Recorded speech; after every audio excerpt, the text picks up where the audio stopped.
Hey there, and welcome to the ADK Rock and Metal Network. I'm Dave, one of your hosts, and obviously joining us today is also Andy and Kirk, your other host. How are you this morning, guys? All right. It is early. It's early.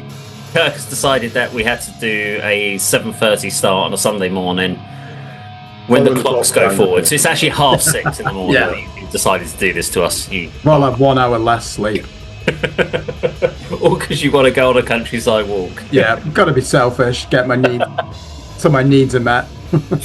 Oh dear. Right, well, we're going to talk about and review the ADK events, or the Pacific event, which was our March 27th show, which was by Virtue Fall, Kodama, Own Your Life, and In God's Way. First, before we get into talk about the actual band's performances on the night, just a big thank you to the bands for putting the work they did into promoting the event.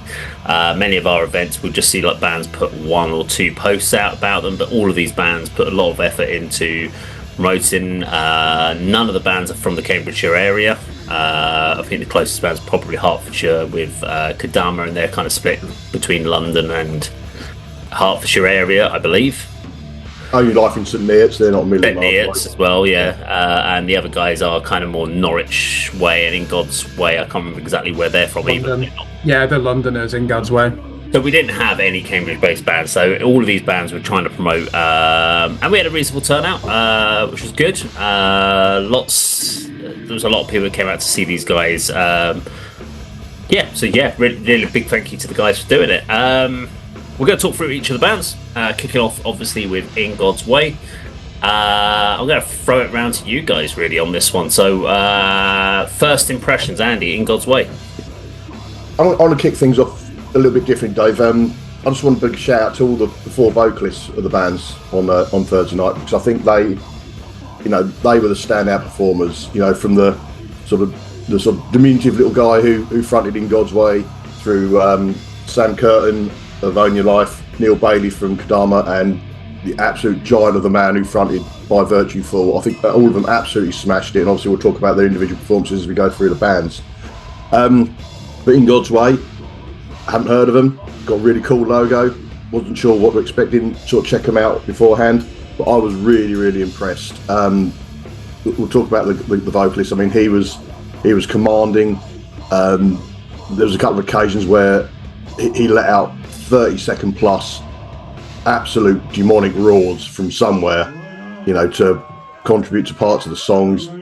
I mean, they had everything really. It was hardcore, sludge, doom, really, really great performances. The left-handed guitarist was really putting on a show. He was sort of playing at stage level at points. He was like squatting down, lying down, and I just really enjoyed their set, and I'd certainly be checking them out. I think they were really great, and I think they probably had a really good draw as well. I mean, they were the first band on, but they had a lot of people in the room watching them. So yeah, In God's Way were really, really good. Yeah, I think there was a couple of things that played in the factor, and this sometimes can be the good thing with the opening sort of band, was everyone that was pretty much bought tickets turned up between the 7 and 7:30 window, which was great. We didn't have lots of... In other nights, we've had people sort of staggered through the night, come through the door, but we had a few people, but generally everyone was down early for early doors, which was great.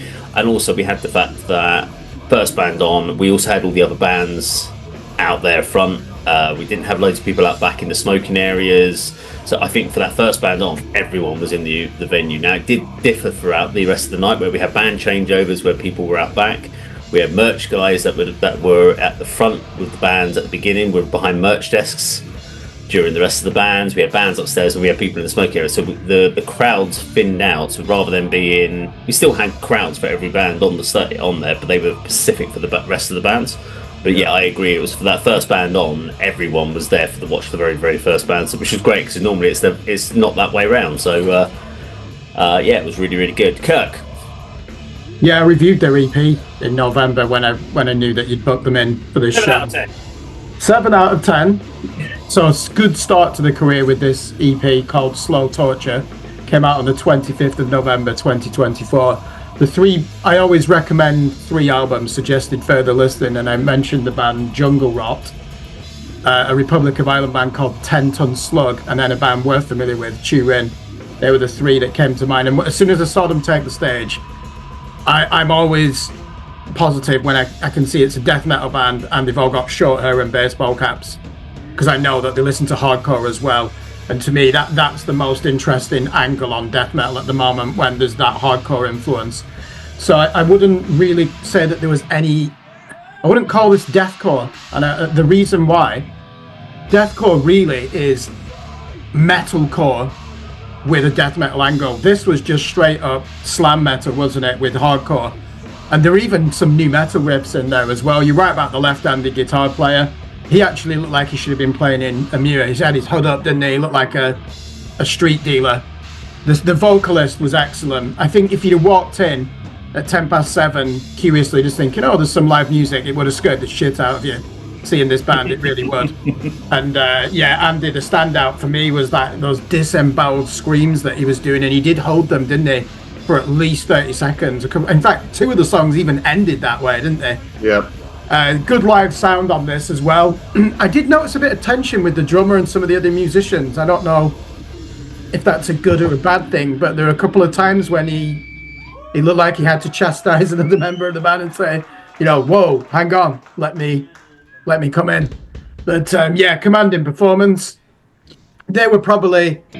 The only disappointing thing from their perspective is they didn't quite get a circle pit going or a slam band. And I'm guilty of that. I was stood in there and they're like, move forward, and I'm timidly taking one step forward as well. And towards the end, they did get the reaction that they deserved. So I would definitely go out, if I were people, go and listen to this EP.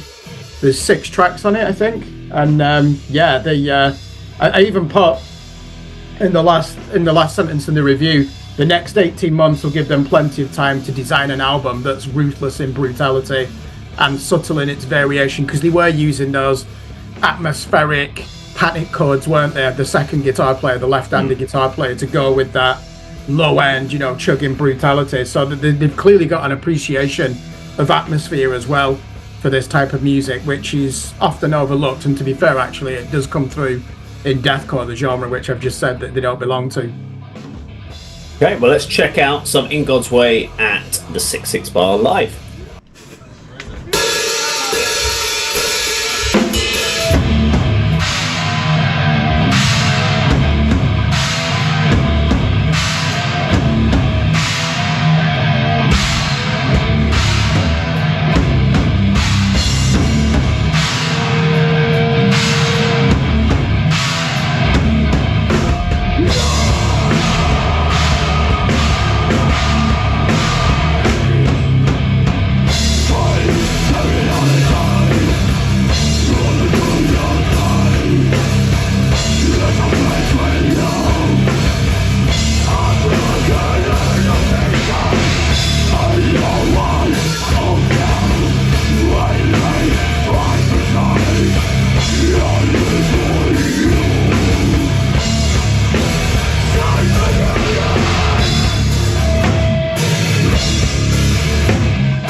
Okay, so that was In God's Way. Next up on the bill were the St. Neots band Own Your Life. Andy, kick us off.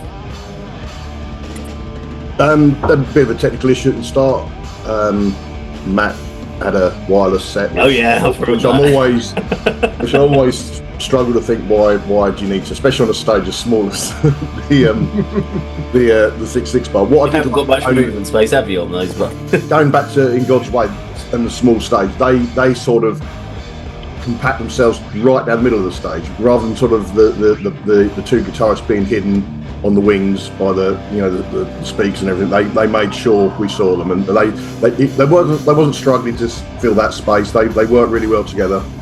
But Own Your Life, after a little bit of a hiccup to start with, they started the set with a sort of new intro, which I really liked. I've never heard that before. I think one of the guys said it sort of just came to him in the practice rooms and thought, let's use that as an intro.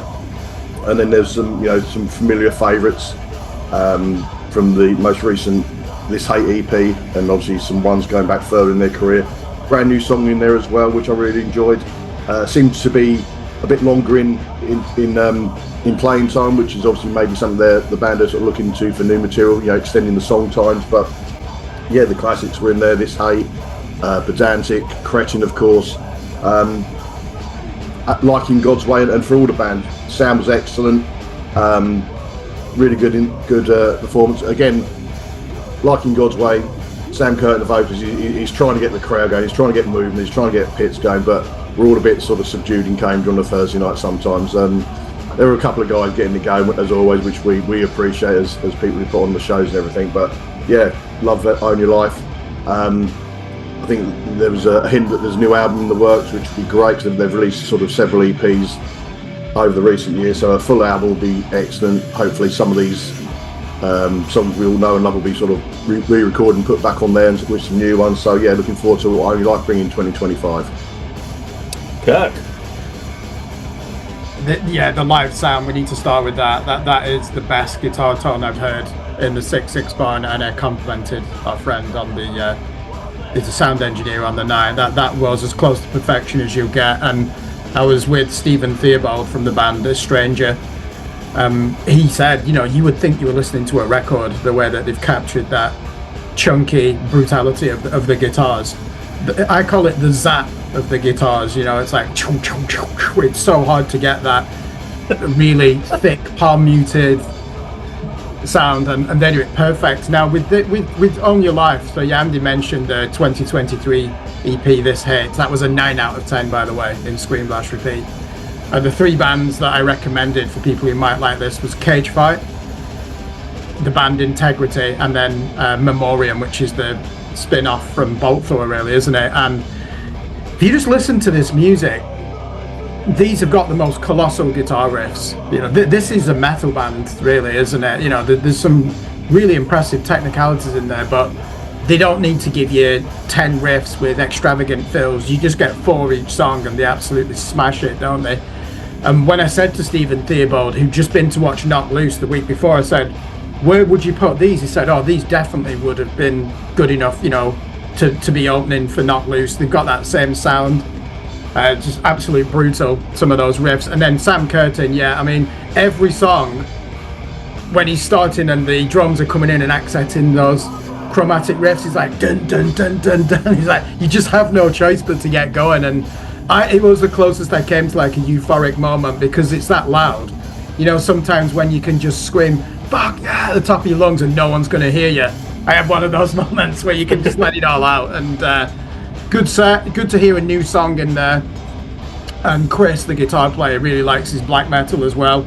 But Andy, I can see why you love this band. To me, they are playing some real top quality Bolt Thrower type riffs, aren't they? And then you've got the drummer, who's obviously into Fear Factory and bands like that. So they are quintessentially an English band, aren't they? Even having songs like Never Admit Defeat, Ultar, This Hate, which is about knife crime, and then Cretin. It's like the most English thing you could ever hear. And when I say that, I mean working class English. They're never gonna remove that from their music, are they? And it is empowering music. Even the message from the new song was, about fortitude and overcoming any mental health difficulties and denial, and saying, look, you've got to be strong.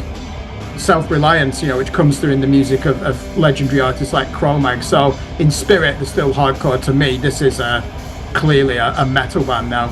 Yeah, there was a personal message from Chris, the guitarist, about that news. So he sort of introduced it, didn't he? And that was quite poignant. And going back to Sound Curtain's performance, there was anger.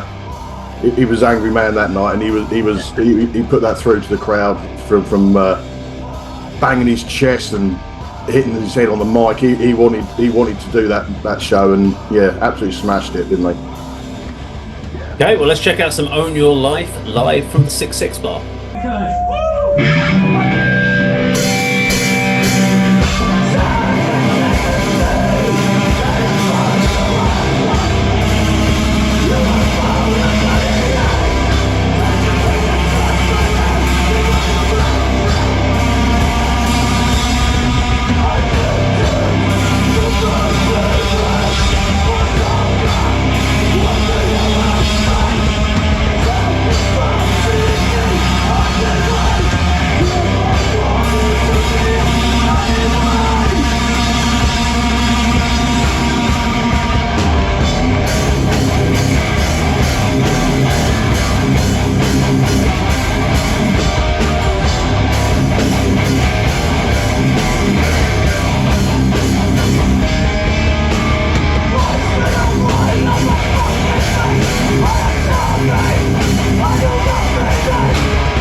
Okay, so next up we had Kodama, a band we've seen quite a few times, especially through the Metal to the Masses runs over the last few years. Andy, thoughts on Kodama set? Kirk mentioned about Only Life having great sound, and Stephen Theobald thinking it was as close you can get to the recording. Kodama took it up another level regarding that. I mean, it was absolutely brilliant, perfect sound. I don't think they could have asked for anything better. Came through really, really well. Love these guys as well. My favourite 4 tracks, 4 openers of their Telios album were played in that order, namely Weight of Attrition, Mark of Titan, Astral Blood, and my favourite Sinner, with a few others thrown in there as well. I think Mike Goring on guitar kind of reined back his trademark windmilling tonight, you know. There's a lack of space for that, I think. Yeah, maybe, yeah. But he done a bit, but I've seen like entire riffs where Mike's playing these really, really technical guitar parts, as is his colleague James Lamb. I mean, I was watching both of them intently, and I'm just absolutely mesmerised with what their left hand is doing. They're playing different parts at the same time, and it's just coming through as amazing tracks and amazing riffs. Again, we talked about the vocalist, or I talked about the vocalist, Neil Bailey, again commanding, up front, great voice, come through so powerfully, and yeah, absolutely, probably the best Kodama performance I've seen, due to the sound, due to my familiarity now of the tracks from the album. Yeah, I mean, it's a great night overall, and Kodama, absolutely fantastic. I'm not sure, you know, no mention of new tracks or what they've got planned for 2025, but I'm sure they've got new material in the works. They have, yeah. That'll be something to look forward to as well. Can't wait to see them again. So they have said, when I was chatting to them, they are working on new material, because I asked them about that. I was talking about the album with them, and specifically, I think, is it one of the last tracks on the album that sounds completely different to the rest of the tracks on the album. And I think when we reviewed, I can't remember what the name was, but it's one of the ones that had a completely different vibe. Okay. We were all quite surprised about it on the album. When I was chatting to them about it, it was a case of, when they did that album, a lot of the tracks were written at the same time, with the exception of one of the ones at the end, which was written much later. Okay. Which is a bit of a directional sort of thing, where they're looking at, not specifically aiming for a different direction, but in the case of showcase, you can hear there's a slight progression in where they're going. Still no news on bass players, as far as because obviously they were back down to being no bass player, and for the time being they've got no intention of actively replacing bass, from what I understand. So they're back to which they've been doing for a long time anyway, playing with the bass backing track. So, which is also does help them have that really crisp sound. I completely agree with what you said there, Andy. When they started playing, it was the first time through the night, because I was obviously right at the back by the door. So I didn't see a lot of what was going on the stage. I could just hear the bands, and at the back you don't get that clarity that you did. So with the Own Your Life set and In God's Way, it sounded big, it sounded chunky, but it wasn't as clear as what you guys were saying, because I was much further back in the venue. But with Kodama, I was like, fucking hell! Every single thing I can hear, it's so crisp at the back. And I was even the guy that was who had been doing the tending the bar. At this point, he was now finished tending bar, and he was sitting down, and he was just like, I kept seeing his face. He was like, he was doing all these impressions. Like every time Kodama launched into another one, it was like, oh fuck yeah, fuck. And I was like, okay, this guy gets it. This guy loves this band already. But Kirk, your thoughts? Yeah, I mean, anyone who says thrash metal and it's got nowhere to go, and it's not really done anything since Machine Head Burn My Eyes. This really is modern thrash metal, and certainly this album, Telios, which we really love, don't we? Especially you and me, Andy.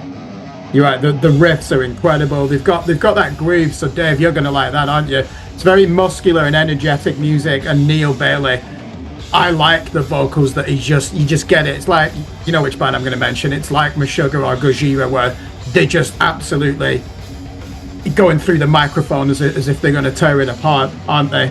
And they ended with that song Control, which is the best one, in my opinion, in the catalogue. And yeah, I spoke to James Lamb at the bar before we were playing. I said, you're in for a treat. I said, the sound engineer here is going to capture your sound. And he did. You're right. This was remarkable. Another moment where it's just colossal riff after riff, isn't it? There's They do have some interesting dynamics, and as Andy pointed out, certainly within this region, I think they're probably the most imaginative when it comes to using the dual guitar attack, because very rarely are they playing the same thing. And again, when I was speaking to James Lamb, we were asking, like, you use the in-ear monitors, and it is, originally they needed it because they're playing to a bass track.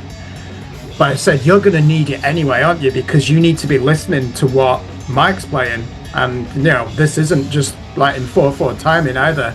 There's a lot of concentration needed for this type of music. Yeah, it's so in your face, isn't it? And Telios, that album that we reviewed for the ADK Rock and Metal Network in August last year, I was very positive about that, and I give it an 8 out of 10 in Scream Bash Repeat. And just for our listeners, to give you an idea of this band, the suggested further listening was Lamb of God, that London metallic hardcore band Burner, and an American band called Cold Harbor. So yeah, Weight of Attrition, Second Sight, there's already some classics now, aren't there, from this band.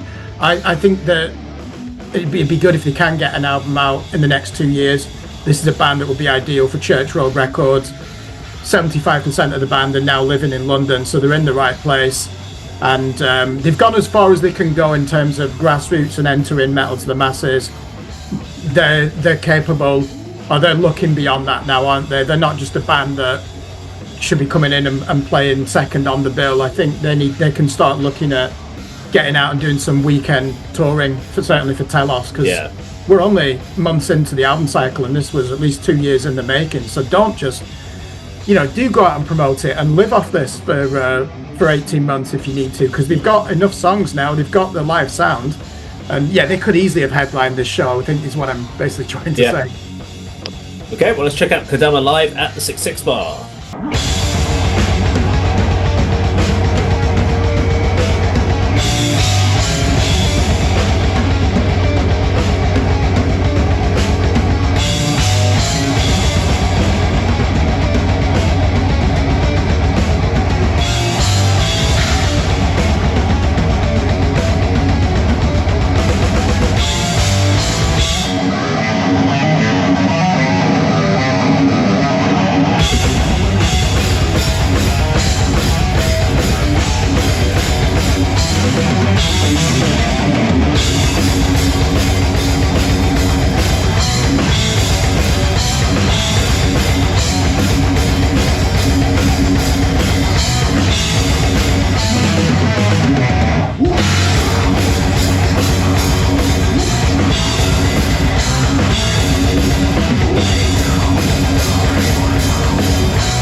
Okay, and now that brings us to our headliners by Virtue Fall, winners of Metal to the Masses last year from the Norwich, is that the East Anglia, I think, region? Yeah. Does that come under?